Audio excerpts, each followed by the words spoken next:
কথা দিয়ে কথা দিয়ে কথা দিয়ে।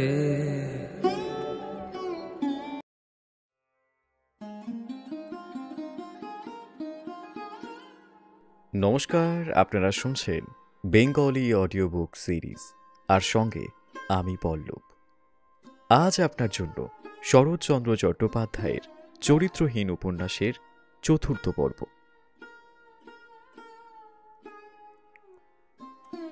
সতীশের চিত্তের মাঝে একটা বহ্নির শিখা যে অহর্নিশ জ্বলিতেই লাগিল, এ কথা সে নিজের কাছে অস্বীকার করিতে পারিল না। সেই আগুনে নিরন্তর দগ্ধ হইয়া তাহার অত বড় সবল দেহটাও যে নিস্তেজ হইয়া আসিতেছে, ইহা সে স্পষ্ট অনুভব করিয়া উদ্বিগ্ন হইয়া উঠিল। বেহারিকে ডাকিয়া বলিল, জিনিসপত্র আরো একবার বাঁধতে হবে রে, আজ সন্ধ্যার গাড়িতে বাড়ি যাব। বেহারি প্রশ্ন করিল, দেশের বাড়িতে না পশ্চিমের বাড়িতে বাবু? পশ্চিমের বাড়িতে বলিয়া সতীশ প্রয়োজনীয় জিনিসপত্র কিনিবার টাকা তাহার হাতে দিয়া স্কুলে চলিয়া গেল। বেহারির আনন্দ ধরে না। তার বাড়ি মেদিনীপুর জেলায়। পশ্চিমের মুখ সে আজও দেখে নাই। সেই পশ্চিমে আজ রওনা হইতে হইবে। সে তৎক্ষণাৎ শোরগোল করিয়া বাঁধা ছাঁধা শুরু করিয়া দিল। পাড়ে আসিয়া আহারের আহ্বান করিল। বেহারি হাসিমুখে বলিল, ঠাকুরজি, তুমি খেয়ে নাও গে, আমার ভাত একধারে ঢাকা দিয়ে রেখো, যদি সময় পাই তো তখন দেখা যাবে, এখন তো আমার মরবার ফুরসত নেই। পারে যে আগের কথাটা বুঝিয়াই চলিয়া গেল, শেষের কথাগুলো বুঝিতে পারিল না, পাড়ার প্রয়োজনও বোধ করিল না। হাতের কাজ সম্পন্ন করিয়া বেহারি বাহিরে চলিয়া গেল। বাজারে যাইতে হইবে, তাছাড়া ও বাসার চক্রবর্তীকে এই সংবাদ দেওয়া চাই। সাবিত্রীর চিন্তাকে সে সেদিন ঘৃণার সহিত বর্জন করিয়াছিল, আজও মনে ঠাঁই দিল না। আজ সকাল হইতেই সতীশের মাথা ধরিয়াছিল। বেলা 12টার পরে সে রীতিমতো জ্বর লইয়া বাসায় আসিল। বেহারি বাড়ি ছিল না। সে বেলা 3টা আন্দাজ একরাশ জিনিস মাথায় করিয়া ফিরে আসিয়া একেবারে বসিয়া পড়িল। এই সময়টায় প্রায় চারিদিকেই ইনফ্লুয়েঞ্জা হইতেছিল। সেই কথা স্মরণ করিয়া সতীশ ভয় পাইল। পরদিন জ্বর ও যন্ত্রণা উভয়ই বৃদ্ধি পাইল। সন্ধ্যার পরে সতীশ চিন্তিত মুখে বেহারিকে বলিল, জ্বর যদি শীঘ্র না ছাড়ে তুই একলা পারবি তো? বেহারি ছলছল চোখে সাহস দিয়া বলিল, ভয় কি বাবু? সতীশ ক্ষণকাল নীরব থাকিয়া বলিল, একবার ওকে, তাই ভাবছি বেহারি, একবার সাবিত্রীকে খবর দিলে হয় না? বোধ করি ডাক্তার ডাকতেও হবে। কোনো কারণেই সাবিত্রীকে আহ্বান করিতে বেহারির লেশমাত্র প্রবৃত্তি ছিল না, কিন্তু সে মনের ভাব দমন করিয়া মৃদুস্বরে বলিল, আচ্ছা যাচ্ছি। তখন হইতে সতীশ উন্মুখ হইয়া রহিল। তার জ্বরের যন্ত্রণা যেন আপনিই কমিয়া গেল। ঘণ্টা 2 পরে বেহারি একা ফিরিয়া আসিলে সতীশ সভয়ে চাহিয়া রহিল। বেহারি বলিল, সে বাড়ি নেই বাবু। বাড়ি নেই? তবে ও বাসায় একবার গেলি না কেন? বেহারি বলিল, সে বাসায় ও আর যায় না, 3-4 দিন ঘরেও যায় না। কোথায় গেছে কেউ জানে না। তার মাসিও জানে না? না, তাকেও বলে যায়নি। সতীশ চুপ করিয়া রহিল। বেহারি চোখের জল কোনো মতে নিবারণ করিয়া বাহিরে আসিয়া দাঁড়াইল।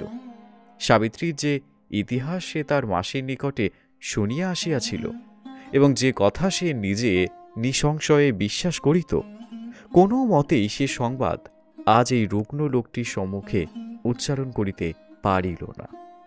পরদিন ডাক্তার আসিয়া ঔষধ দিয়া গেলেন। সতীশ ঔষধের শিশি হাতে লইয়া জানালার বাহিরে নিক্ষেপ করিল। এই দেখিয়া বেহারি আরও একবার অশ্রু নিরোধ করিয়া সাবিত্রীর সন্ধানে বাহির হইয়া গেল। মোক্ষদা রাঁধিতেছিল। বেহারি জিজ্ঞাসা করিল, আজকেও আসেনি গা? মোক্ষদা হাতের খুন্তিটা উদ্যত করিয়া চোখ মুখ রাঙ্গা করিয়া বলিল, না বাছা না, কতবার তোমাকে বলবো, সে আর আসবে না। যখন অসময় ছিল তখন ছিল মাসি, এখন সে তার সুসময়।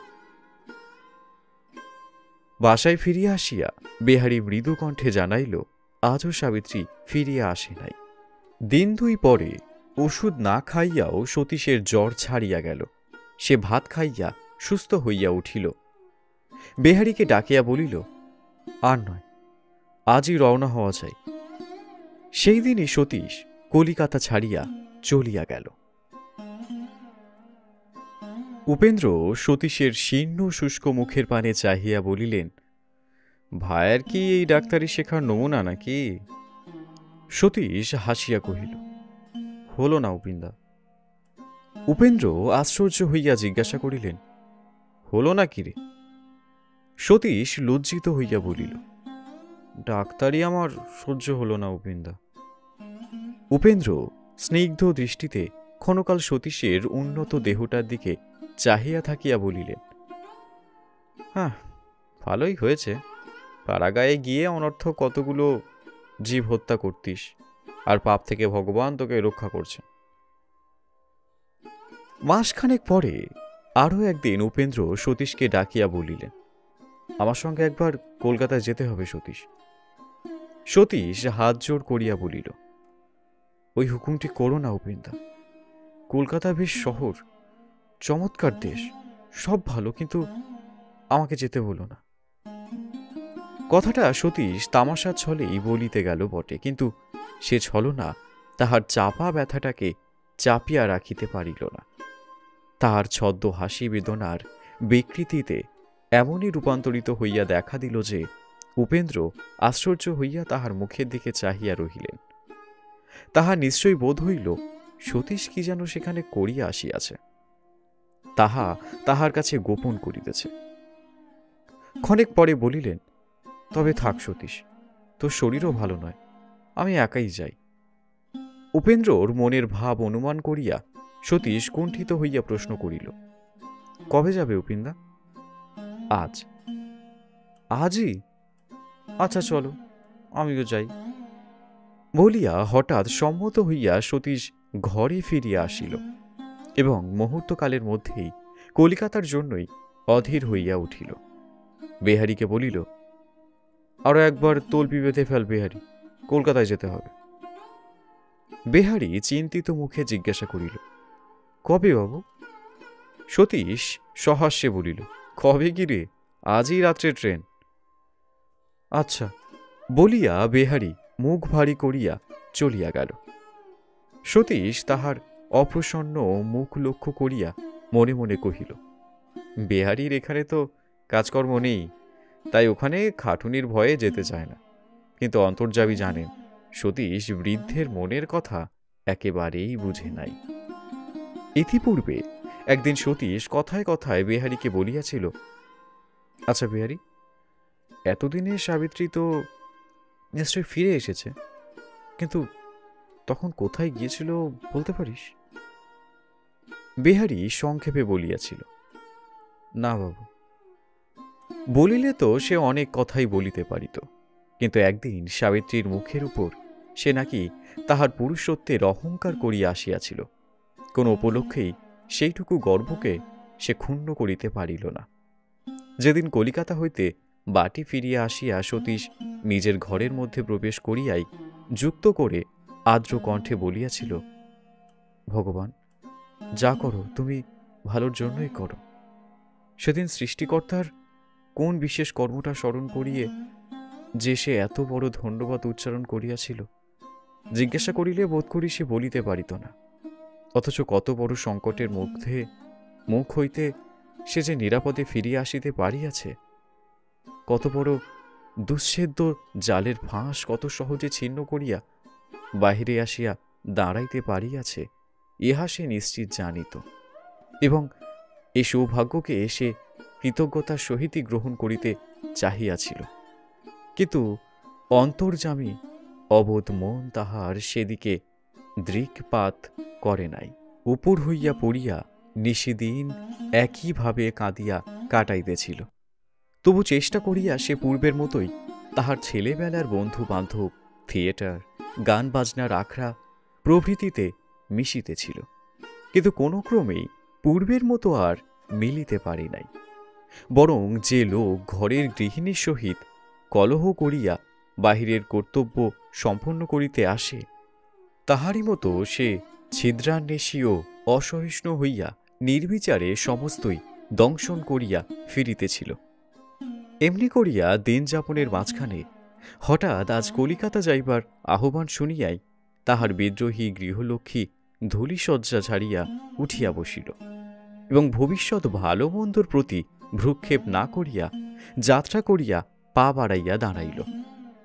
সেই রাত্রে কলিকাতার উদ্দেশ্যে উপেন্দ্র ও সতীশ মেলগাড়ির একখানা সেকেন্ড ক্লাস কামরায় চড়িয়া বসিলেন। বাঁশি বাজাইয়া গাড়ি ছাড়িয়া দিল। উপেন্দ্র জানালা হইতে মুখ সরাইয়া লইয়া বিছানায় কাত হইয়া শুইয়া পড়িলেন, কিন্তু সতীশ জানালার বাহিরে চাহিয়া রহিল। মেল ট্রেন সব স্টেশনে থামে না। প্রান্তর, নদ নদী, গ্রাম পথ অতিক্রম করিয়া হু হু শব্দে ছুটিয়া চলিয়াছে এবং সেই দ্রুত ধাবনের পরিমাণ করিয়া কদাচিৎ নিঃসঙ্গ অদূরবর্তী বনস্পতি নিমিষে অদৃশ্য হইয়া যাইতেছে। দিগন্তে বৃক্ষরাজি ও বাঁশঝাড় অন্ধকার করিয়া আছে এবং তাহারই নিম্নে নদীর বক্রাংশে শুভ্র জলরেখা জানালার নীল কাচের ভিতর দিয়ে দেখা যাইতেছে। বাহিরে বৃক্ষ, গুল্ম, মাঠ, লাইনের পাশে উলুবন ও শুষ্ক জলখাদ সর্বত্র ম্লান জ্যোৎস্না বিকীর্ণ হইয়া আছে। সতীশের চোখে জল আসিয়া পড়িল। এই পথে কতবার সে আসিয়াছে, গিয়াছে। এই নিস্তব্ধ শান্ত প্রকৃতি কতবার সে এমনই ম্লান জ্যোৎস্নালোকে দেখিয়া গেছে, কিন্তু কোনোদিন এমনভাবে তাহার চোখে ধরা দেয় নাই। তাহার মনে হইতে লাগিল সমস্তই বিচ্ছিন্ন, নির্লিপ্ত, মৃত।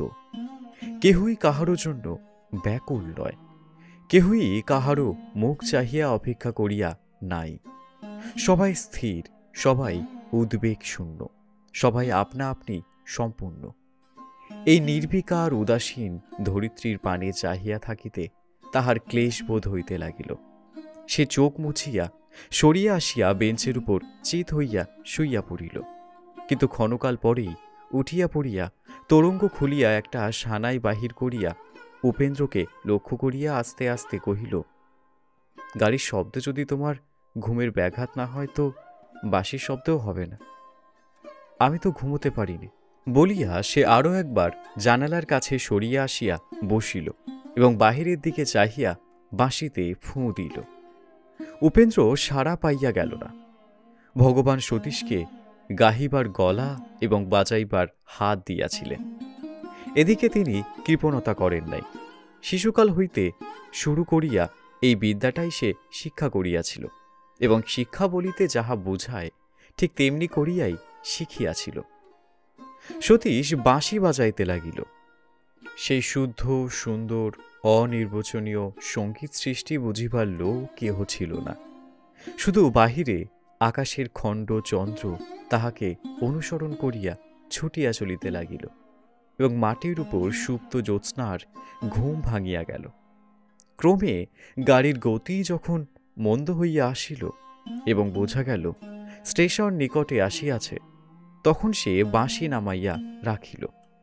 উপেন্দ্র হাই তুলিয়া উঠিয়া বসিলেন। না, যদি শিখতে হয় তো সানাই বাজাতে শিখব। সেদিন তোর সেতার শুনে মিথ্যে একটা সেতার কিনে ফেললাম, টাকাগুলোই মাটি। সতীশ হাসিয়া বলিল, রক্ষে করো উপিন্দা, তাই বলে যেন সানাই কিনো না। ঘরে বসে ও যন্ত্রণাটা শেখবার চেষ্টা করলে আর পাড়ায় লোক টিকে থাকতে পারবে না। উপেন্দ্র লেশমাত্র কুণ্ঠিত না হইয়া বলিলেন, না, শিখি তো তোরই ঘরে বসে শিখব। বলিতে দুজনেই হাসিয়া উঠিলেন। পরদিন অনেক বেলায় গাড়ি হাওড়ায় থামিলে উপেন্দ্র জিজ্ঞাসা করিলেন, তুই কোথায় যাবি রে?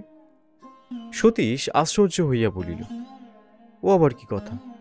তোমার সঙ্গে? তোর যাওয়ার জায়গা নেই? বেশ, যা হোক তুমি। এ সম্বন্ধে আর কোনো কথাই হইল না। স্টেশনে নামিতেই একজন বিলাতি পোশাক পরা বাঙালি সাহেব উপেন্দ্রর হাত ধরিলেন।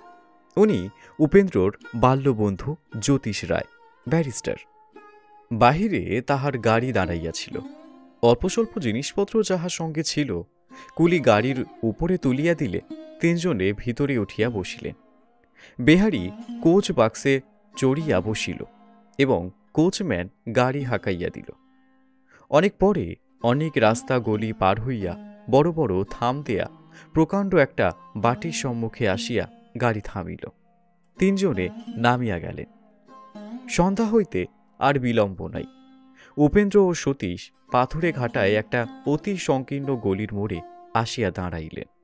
উপেন্দ্র কহিলেন, এই গলিটার নিশ্চয়ই বোধ হচ্ছে। সতীশ সন্দেহ প্রকাশ করিল, এর ভিতরে থাকতে পারে না, কখনোই নয়। ভাঙা দেয়ালের গায়ে টিন মারা আছে। খুব সম্ভব ইহাতে একদিন গলির নাম লেখা ছিল, এখন আর পড়া যায় না। সতীশ বলিল, ভালো করে না জেনে ঢোকা যায় না, এটা পাতাল প্রবেশের সুড়ঙ্গও হতে পারে। উপেন্দ্র সহাস্যে বলিলেন, তুই তবে প্রহরী হয়ে থাক, আমি ভিতরে গিয়ে দেখে আসি। সতীশ প্রথমে বাধা দিবার চেষ্টা করিল, পরে উপেন্দ্রর পশ্চাতে চলিতে চলিতে বলিল, উপিন্দা, আমাদের মতো বোম্বেটে লোকেরাও এসব স্থানে সন্ধ্যের পরে আসতে সাহস করে না, তোমার খুব সাহস তো। উপেন্দ্র হাসিয়া বলিলেন, বোম্বেটের সাহস কি ভদ্রলোকের চেয়ে বেশি সতীশ? দুষ্কর্ম করতে পাড়াকেই সাহস বলে না। সতীশ সে কথার প্রতিবাদ না করিয়া অত্যন্ত সাবধানে পথ দেখিয়া চলিতে লাগিল। পায়ের নিচেই দুর্গন্ধ পঙ্কিল খোলা নর্দমা, ক্ষীণ দৃষ্টি, সতীশে তাহাতে পড়িয়া যাইবার সম্পূর্ণ আশঙ্কা ছিল। এক স্থানে ক্ষুদ্র গলি অত্যন্ত সংকীর্ণ এবং অন্ধকার গাঢ় হইয়া আসিল। সতীশ পিছন হইতে উপেন্দ্র জামার খুঁট টানিয়া ধরিল। উপিন্দা, করছো কি? এই রাত্রে মারা পড়বে নাকি? উপেন্দ্র হাসিয়া বলিলেন, আমার এতক্ষণে ঠিক মনে পড়েছে, আরও একটা বাড়ির পরেই 13 নম্বরের বাড়ি। প্রায় বছর 8 আগে একদিন এখানে এসেছিলাম, সেই জন্যই প্রথমে চিনতে পারিনি, এখন চিনেছি, এই পথই বটে। সতীশ বিশ্বাস করিল না, বলিল, পথ বটে, কিন্তু তোমার আমার জন্যে নয়। যাদের জন্যে বিশেষ করে এই পথের সৃষ্টি, তাদের কারোর সঙ্গে গা ঠেকাঠেকি হয়ে গেলে এ রাত্রে স্নান করে মরতে হবে। এই বেলা ফিরে যাই, চলো। উপেন্দ্র জবাব না দিয়া সতীশের হাত ধরিয়া টানিয়া লইয়া চলিলেন এবং আরও একটু আগে আসিয়া একটা বাটির সম্মুখে দাঁড়াইয়া বলিলেন, তুই সিগারেট খাস? তোর পকেটে দেশলাই আছে, একবার জেলে দেখ দেখি, এটা ক নম্বর বাড়ি? সতীশ আলো জ্বালিয়া বেশ করিয়া বাড়ির নম্বর পরীক্ষা করিয়া বলিল, ভালো পড়া গেল না, কিন্তু চৌকাঠের গায়ে কড়ি দিয়ে 13 নম্বর লেখা আছে। বোধহয় তোমার কথাই ঠিক, কিন্তু এই কথা জিজ্ঞাসা করি আমি, বাড়ির নম্বর 13ই হোক বা 53ই হোক, এখানে তোমার প্রয়োজনটা কি হতে পারে? উপেন্দ্র উত্তর না দিয়া ডাকিতে লাগিলেন, হারান্দা, ও হারান্দা। উপরে নিচে কাছে দূরে সর্বত্র অন্ধকার, শব্দ মাত্র নাই। সতীশ ভীত হইয়া উঠিল। উপেন্দ্র আবার ডাকিতে লাগিলেন। বহুক্ষণে উপরে জানালা ঈষৎ মুক্ত করিয়া স্ত্রীকণ্ঠে সাড়া আসিল। কে? উপেন্দ্র বলিলেন, দরজা খুলে দিতে বলুন। হারান্দা কোথায়? যাচ্ছি, একটু দাঁড়ান। ক্ষণ পরেই দরজা খোলার শব্দের সহিত ক্ষীণ আলোর রেখা উপর হইতে আসিয়া পড়িল। উপেন্দ্র দরজা ঠেলিয়া চৌখাটের উপর দাঁড়াইয়া স্তম্ভিত হইয়া গেলেন। স্ত্রীলোকটি কেরোসিনের ডিবা হাতে করিয়া একপাশে দাঁড়াইয়া আছে। মাথার উপরে অল্প একটুখানি আঁচলের ফাঁক দিয়া সযত্ন রচিত কবরীর এক অংশ দেখা যাইতেছে। দেখা গেল তাহার একটিমাত্র কেশও স্থানভ্রষ্ট হয় নাই। নিখুঁত সুন্দর মুখের উপর হাতের আলোক সম্পাতে ভ্রুযুগের মধ্যে সন্নিবিষ্ট কাঁচ পোকা টিপ চিকচিক করিয়া উঠিল, এবং ঈষৎ আনতক চোখ দুটি দিয়া যে বিদ্যুৎ প্রবাহ বহিয়া গেল, চতুর্দিকে নিবিড় অন্ধকারে তাহার অপূর্ব জ্যোতি ক্ষণকালের জন্য উভয়কেই বিভ্রান্ত করিয়া ফেলিল। সতীশ স্পষ্ট দেখিতে পাইল ওষ্ঠাধরে হাসি রেখা বাধা পাইয়া বারংবার ফিরিয়া যাইতেছে। সে উপেন্দ্রর গা ঠেলিয়া দিল। উপেন্দ্র সচকিত ব্যস্তভাবে বলিয়া উঠিলেন, হারান্দা হারান্দা কোথায়? স্ত্রীলোকটি বলিল, তিনি উপরে আছেন, উঠতে হাঁটতে পারেন না। মাও আজ 7-8 দিন শয্যাগত। বাড়ির মধ্যে শুধু আমিই ভালো আছি। আপনি উপেন্দ্রবাবু তো? আমরা আশা করেছিলাম আপনি কাল আসবেন, তাই প্রস্তুত ছিলাম না। রান্নাঘরে থাকলে এদিকে সারাশব্দ শোনা যায় না, অনেক ডাকাডাকি করতে হয়। ওপরে আসুন, এখানে বড় ঠান্ডা। বলিয়াই পথ দেখাইয়া উপরে যাইবার সিঁড়িতে উঠিতে লাগিল। 2-3 ধাপ উঠিয়া মুখ ফিরাইয়া হাতের আলোটা নিচু করিয়া বলিল, সাবধানে উঠবেন, সিঁড়ির ইট অনেকগুলো খসে গেছে। ইহার আশঙ্কা যে অমূলক নহে তাহা চাহিবা মাত্রই উপরে টের পাইলেন এবং সতর্ক হইয়া উঠিতে লাগিলেন। কোঠা বাড়ি। পূর্বে উপরতলায় 4-5টি ঘর ছিল, তাহার গোটা 2 একেবারে পড়িয়া গিয়াছে এবং একটা আগামী বর্ষায় পড়িবার জন্য ঠিক হইয়া আছে। বাকি 3টার মধ্যে সম্মুখের ঘরটায় 3 জনেই প্রবেশ করিলেন। প্রবেশ মাত্রই বোঝা গেল অন্তত অনধিকার প্রবেশ হইয়াছে।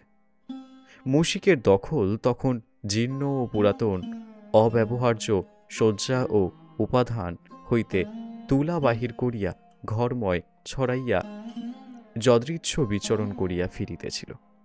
অসময়ে আলোক ও জনসমাগমে ছুটোছুটি চেঁচামেচি করিয়া উঠিল।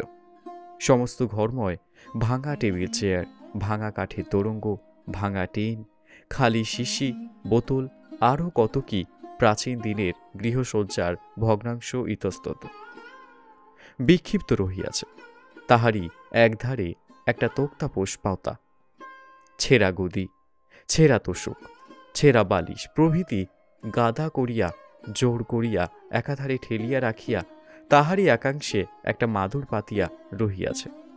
এটা অভ্যাগতদের জন্য। স্ত্রীলোকটি মেঝের উপর কেরোসিনের ডিবাটা রাখিয়া দিয়া কহিল, একটু অপেক্ষা করুন, আমি সংবাদ দিই।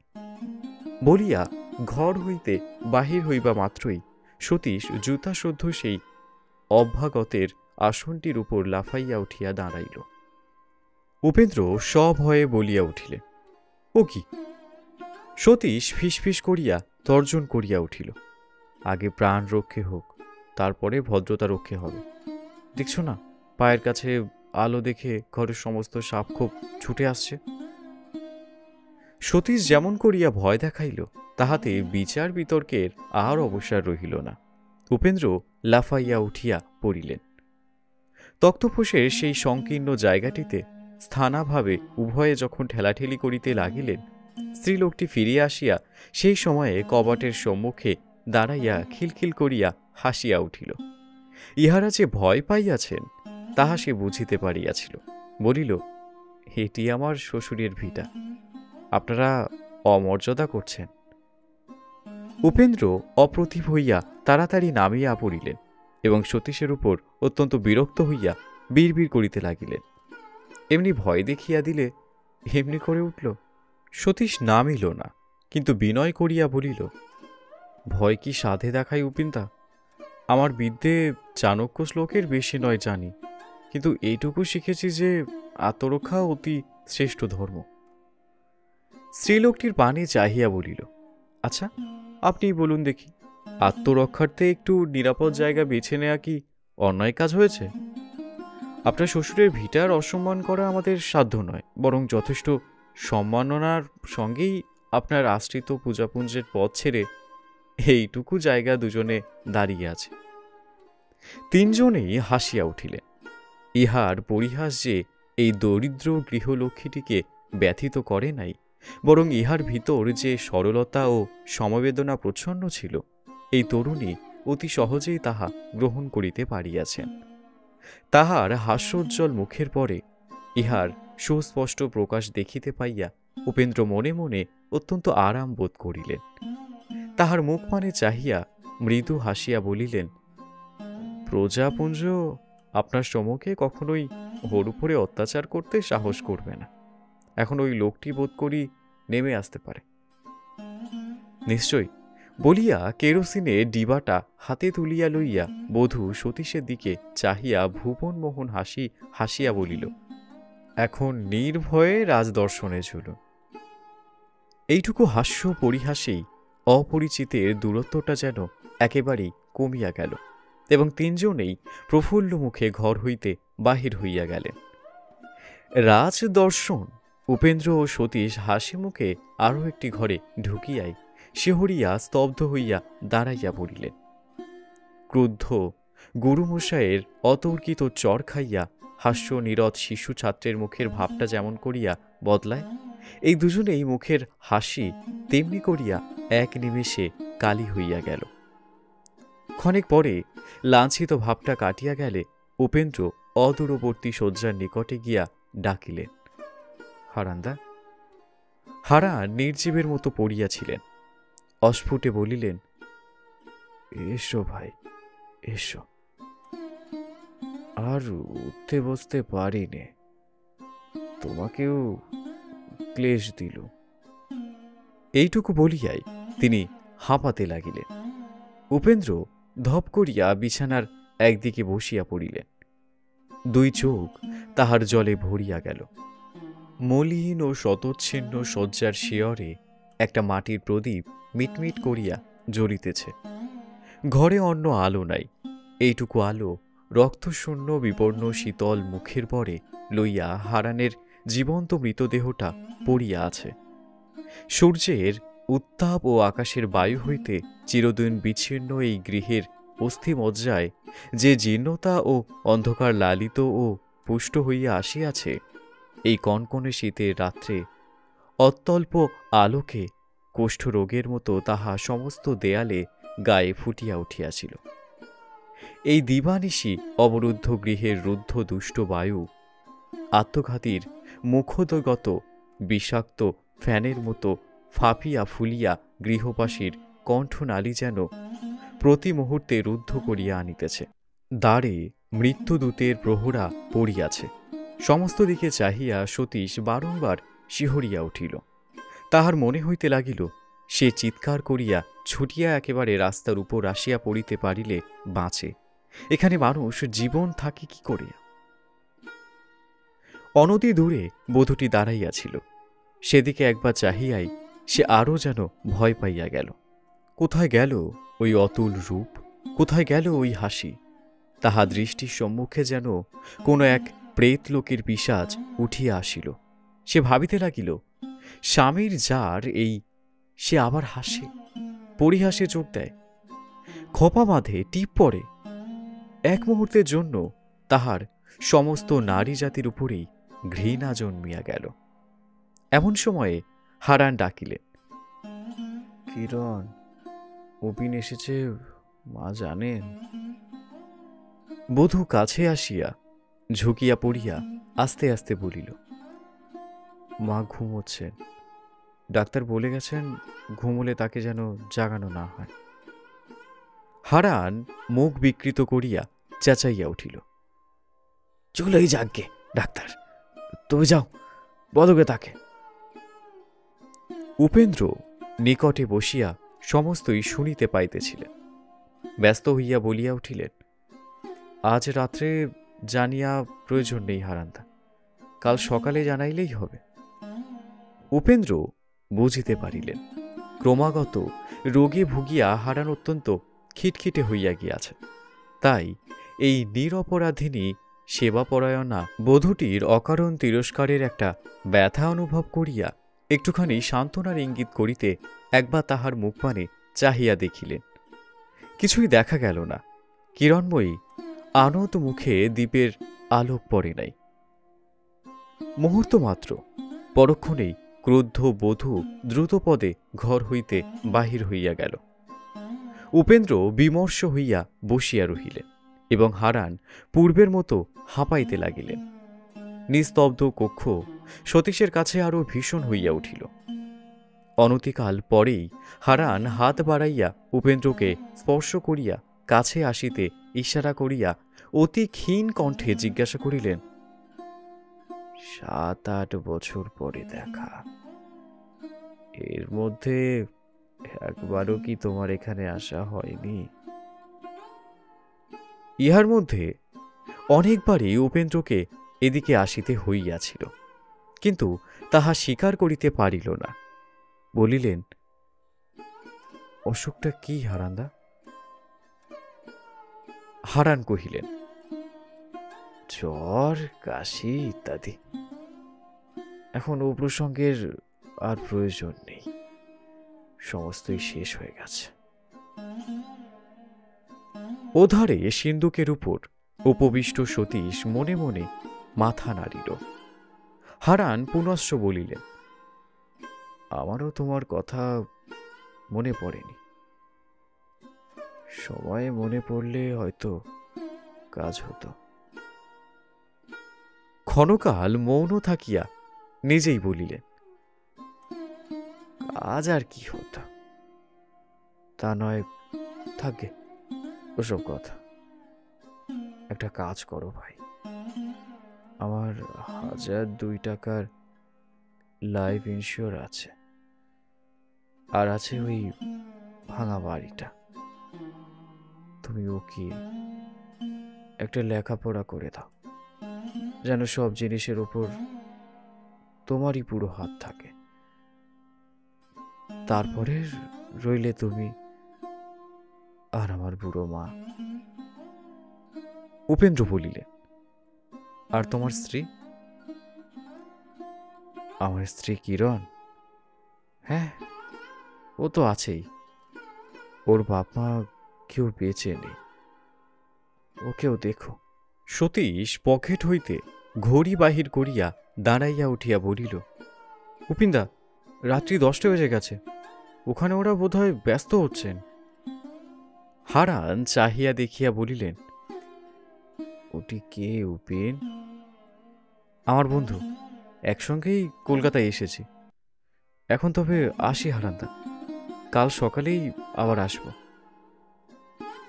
না, কাল নয়, একেবারে কাগজ তৈরি করে পরশু এসো।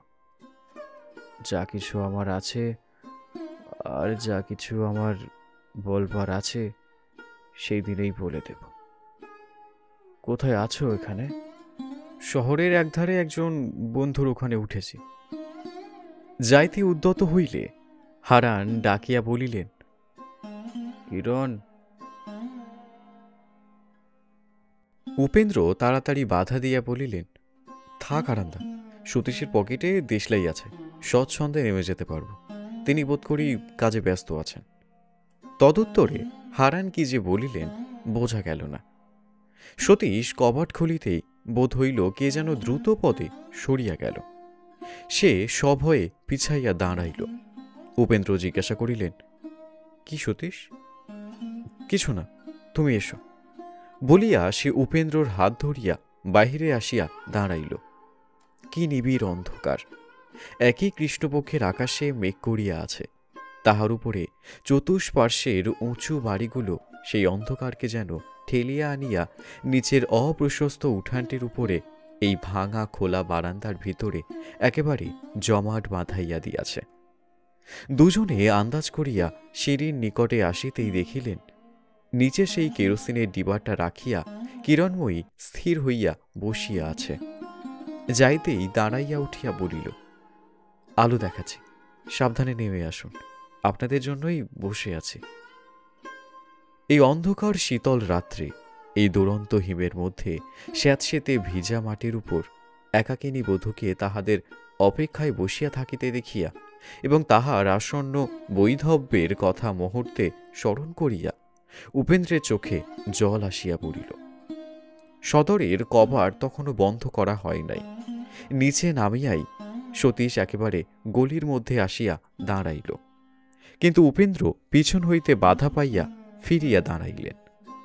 কিরণময়ী তাহার সকরুণ তীব্র চক্ষু দুটি তাহার মুখের উপরে পাতিয়া একটা বিশেষ ভঙ্গি করিয়া দাঁড়াইয়া আছে।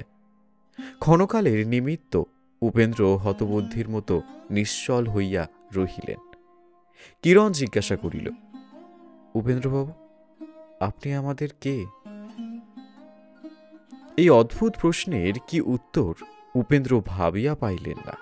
সে পুনরায় বুঝাইয়া বলিল, আপনি আমার স্বামীর কি কোনো আত্মীয়?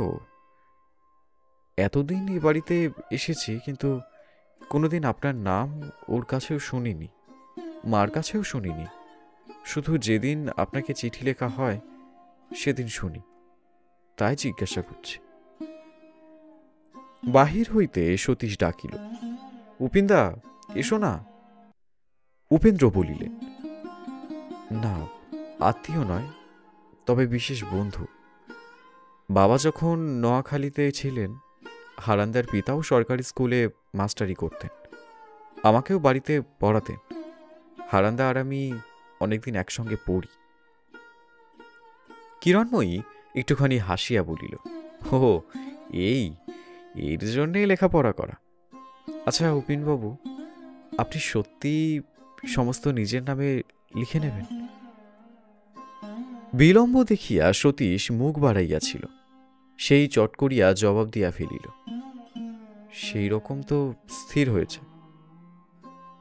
হারানের ঘর হইতে বাহির হইবার সময়ে কে যে দ্রুতপদে বাহিরে সরিয়া গিয়াছিল তাহা সে পূর্বেই বুঝিয়াছিল।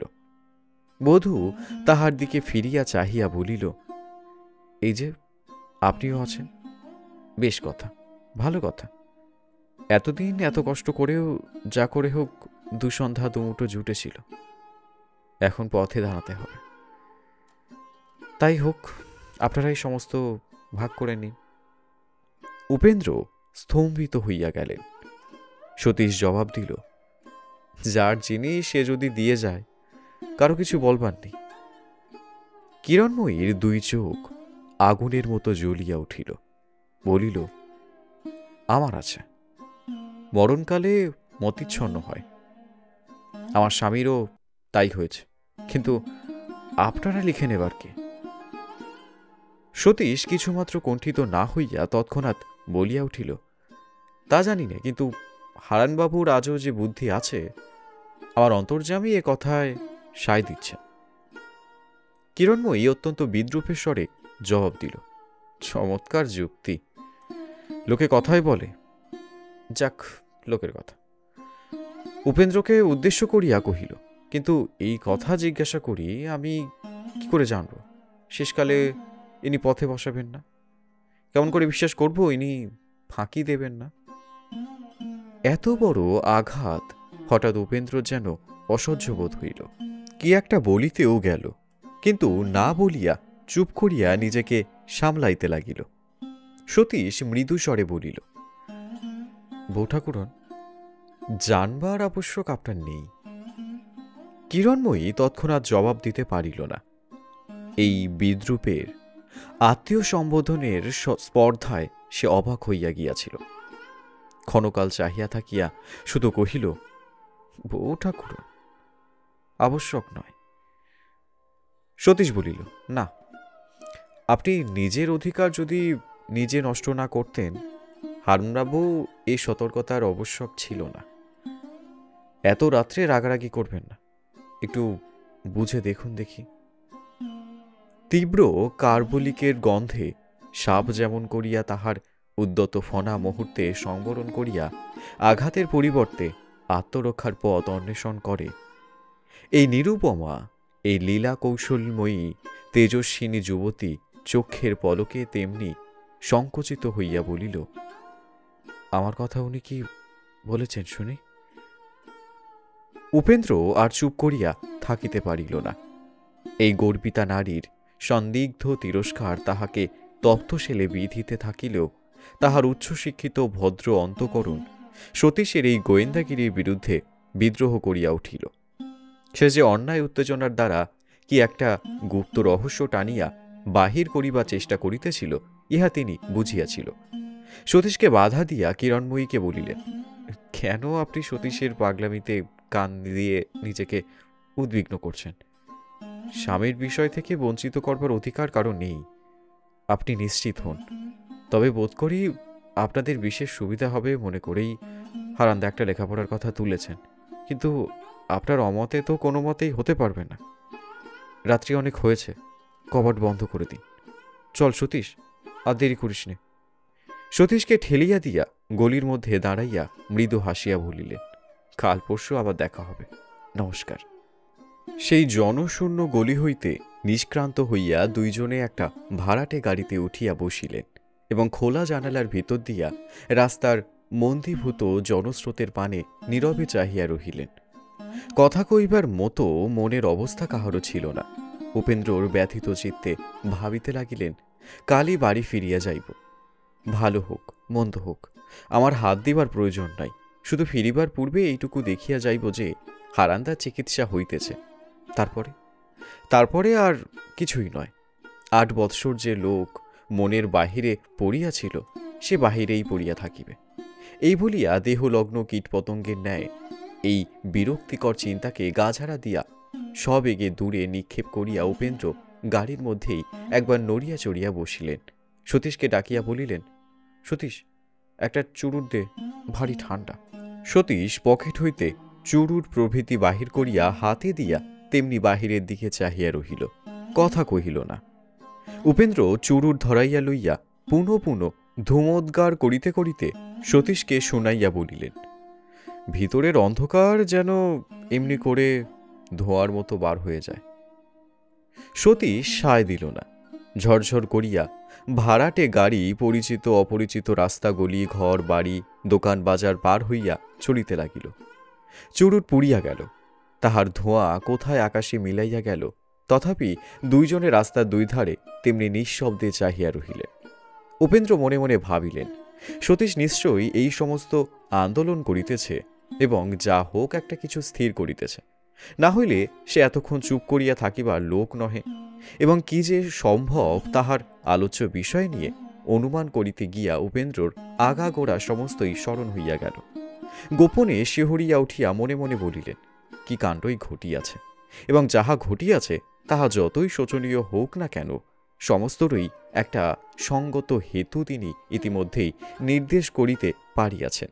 কিন্তু সতীশ যে কি দেখিয়া এই অসহায় অপরিচিতার সহিত কলহে প্রবৃত্ত হইয়াছিল, সেইটাই কোনো মতে বুঝিয়া উঠিতে পারিল না।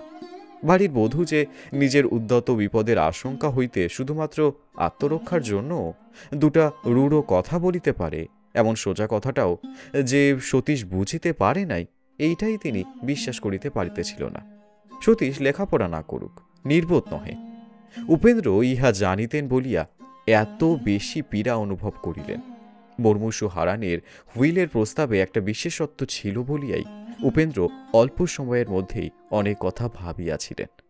বাল্য সখার জীবন মৃত দেহটার পাশে বসিয়া মনে করিয়াছিলেন, এ অনাথা রমণী দুটির যাবজ্জীবন ভরণ পোষণ রক্ষণাবেক্ষণ করিবেন। একটা স্বাস্থ্যকর তীর্থে একটি ছোট রকমের বাড়ি কিনিয়া দিবেন। তাহা গাছপালা দিয়া, সৎ ও ভদ্র প্রতিবেশী দিয়া শান্ত অথচ সুদৃঢ় ঘেরা থাকিবে। উপেন্দ্র আর চুপ করিয়া থাকিতে পারিলেন না। ডাকিয়া বলিলেন, সতীশ, কি ভাবছিস রে? সতীশ বাহির হইতে দৃষ্টি সরাইয়া লইয়া উপেন্দ্রের দিকে চাহিয়া বলিল, ভাবছি কি জানো উপিন্দা, ছেলেবেলায় একটা বাংলা নোভেল পড়েছিল, সেই কথাই ভাবছি। কি নোভেল? সতীশ বলিল, নাম মনে নেই, গ্রন্থকারের নামটাও ঠিক মনে পড়ে না, কিন্তু খুব বড় লোক, কিন্তু গল্পটা স্পষ্ট মনে আছে, এমনি সুন্দর। উপেন্দ্র কৌতূহলী হইয়া তাহার দিকে চাহিয়া রহিলেন। সতীশ অনুযোগের স্বরে বলিল, চিরকাল ইংরেজি পড়েই দিন কাটালে উপিন্দা, কোনোদিন বাংলার দিকে চাইলে না। কিন্তু আমাদের দেশে এমনই সব বই আছে যে একবার পড়লে জ্ঞান জন্মে যায়। এই বলিয়া সে একটা সুদীর্ঘ নিঃশ্বাস ফেলিয়া চুপ করিয়া রহিল। উপেন্দ্র বিরক্ত হইয়া বলিলেন, উফ, আগে গল্পটা তো বল শুনি, তারপরে দেখা যাবে কতটা জ্ঞান জন্মায়। সতীশ হাসিল। রাগ করবে না বলো? না, তুই বল। সতীশ বলিল, অতি সুন্দর গল্প, বইতে লেখা আছে। একজন বড়লোক জমিদার নৌকো করিয়া যাইতেছিলেন। একদিন সন্ধ্যাবেলা হঠাৎ মেঘ করিয়া ভয়ানক ঝড় বৃষ্টি শুরু হইয়া গেল। তিনি তো ভয়ে ডাঙায় উঠিয়া পড়িলেন। সুমুখের একটা মস্ত বড় ভাঙা বাড়ি, বৃষ্টির ভয়ে তাহাতেই ঢুকিলেন। বাড়িটার ঘরে ঘরে অন্ধকার, জনমনুষ্য নাই।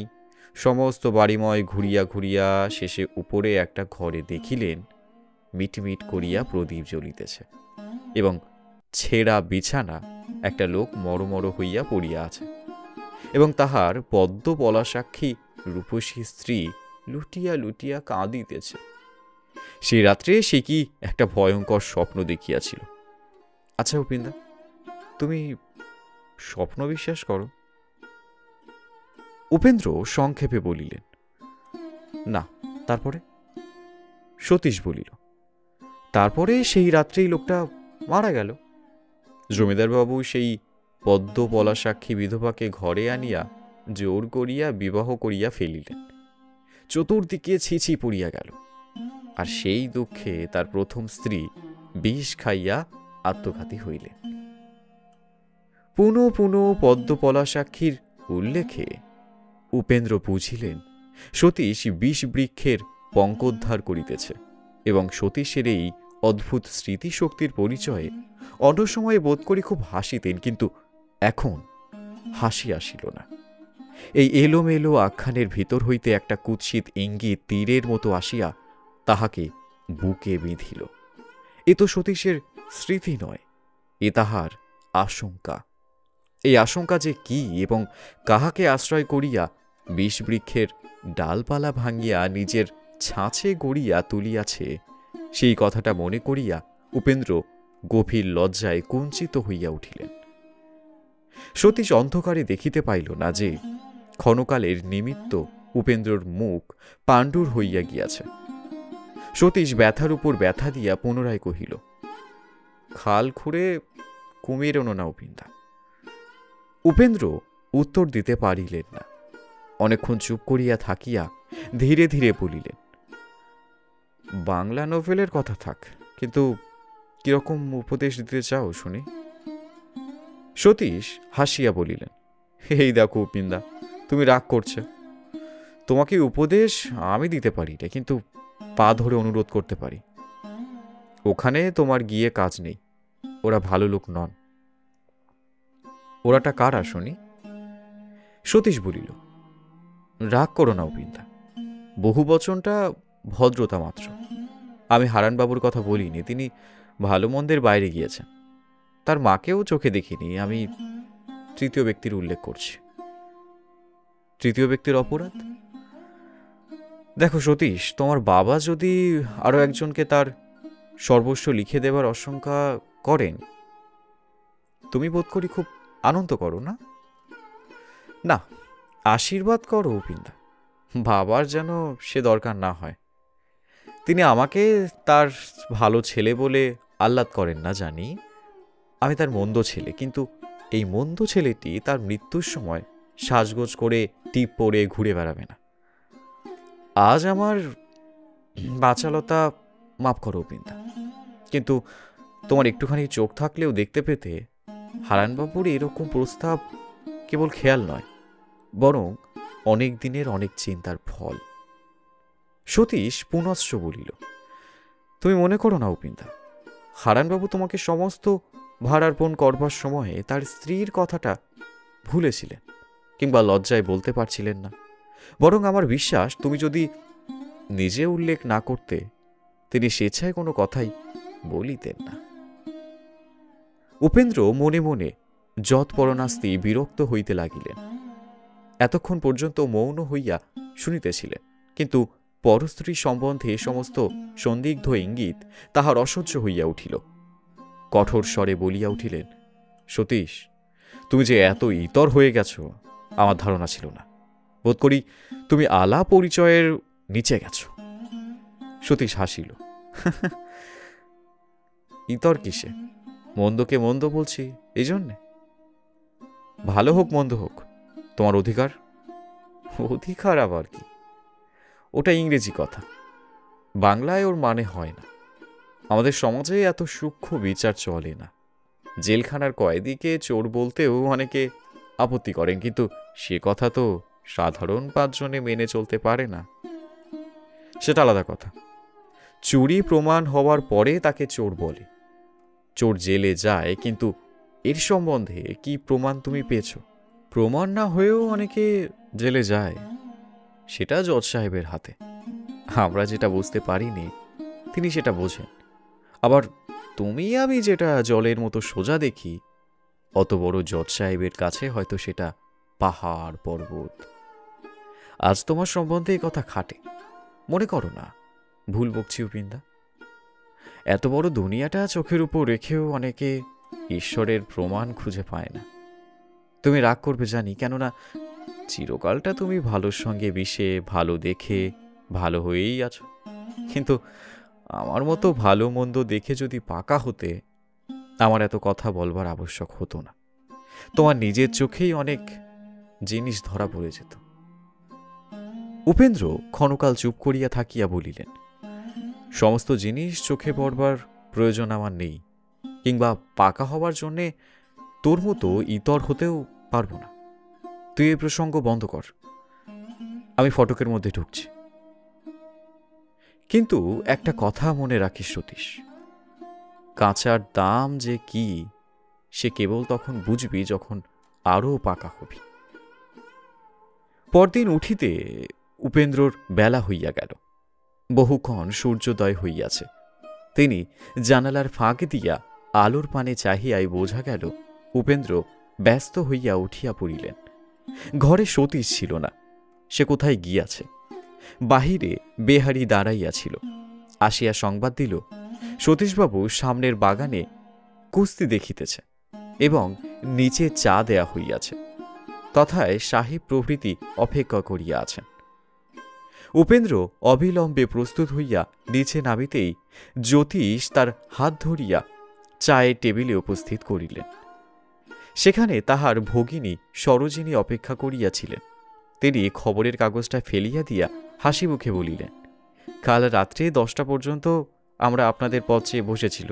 শেষে মেজদা বললেন, নিশ্চয়ই কোনো নির্দয় বন্ধু পথ হতে গ্রেপ্তার করে নিয়ে গেছেন, এবং আপনারা হয়তো রাত্রে ফিরতেই পারবেন না। ফিরতে কাল কত রাত্রি হয়েছিল উপিন্দা? উপেন্দ্র হাসিয়া বলিলেন, 12টা। বিশেষ কাজে আবদ্ধ হয়ে গিয়ে সকলকে ক্লেশ দিয়েছি। জ্যোতিষ বলিলেন, সেটুকু আমরা বুঝি, আমরা মনে করিনি তোমরা মিছামিছি পথে ঘুরে বেড়াচ্ছিলে। সতীশবাবু গেলেন কোথায়? বেহারি হাজির হইয়া নিবেদন করিল, সতীশবাবু বাগানের ওদিকে কুস্তি করিতেছেন এবং তাহাকে সংবাদ দেয়া হইয়াছে। বেহারি চলিয়া গেলে জ্যোতিষ উপেন্দ্রর দিকে চাহিয়া বলিলেন, কুস্তি কি হে?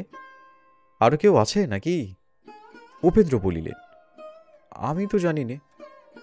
কুস্তি বোধ হয় নয়, ছেলেবেলা থেকে ওর ব্যায়াম করা অভ্যাস, তাই কোনো রকম কিছু করছে বোধ হয়। সরোজিনী কাল দুপুরবেলা মিউজিয়াম দেখিতে গিয়াছিল। সন্ধ্যার পরে বাড়ি ফিরিয়া শুনিতে পান উপেন্দ্রবাবু ও তাহার বন্ধু আসিয়াছেন। তখন কিন্তু ইহারা পাথুরে ঘাটের উদ্দেশ্যে বাহির হইয়া গিয়াছিলেন। জিজ্ঞাসা করিলেন, সতীশবাবু কে উপিনবাবু? আমি তো দেখিনি। কাল যে সময় আমরা আসি আপনি ছিলেন না। সতীশ আমার ছেলেবেলার বন্ধু, যদিও বয়সে অনেক ছোট। ওই যে। সতীশ ঘরে প্রবেশ করিল। কি সুন্দর বলিষ্ঠ উন্নত দেহ, কপালে তখনও বিন্দু বিন্দু ঘাম রহিয়াছে। সুশ্রী গৌরবর্ণ মুখে রক্তাভা পড়িয়া আরো সুন্দর দেখাইতেছে।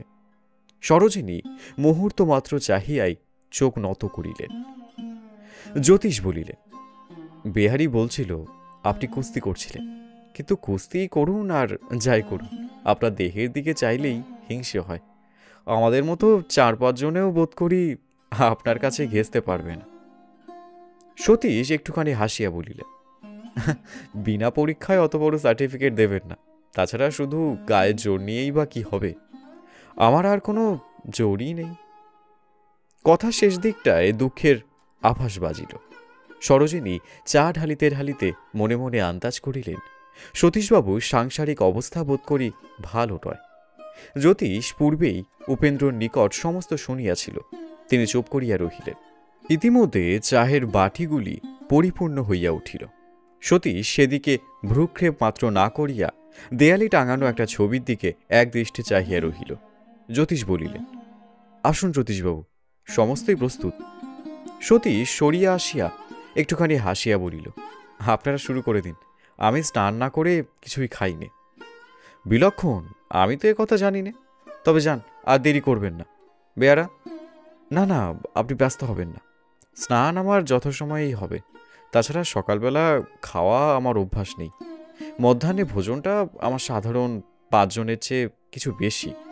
সেটা অসময়ে চা প্রভৃতি বাজে জিনিস খেয়ে নষ্ট করতে ভালোবাসি না। তার চেয়ে আমি ওই হারমোনিয়ামটা খুলে 2 ভজন করি।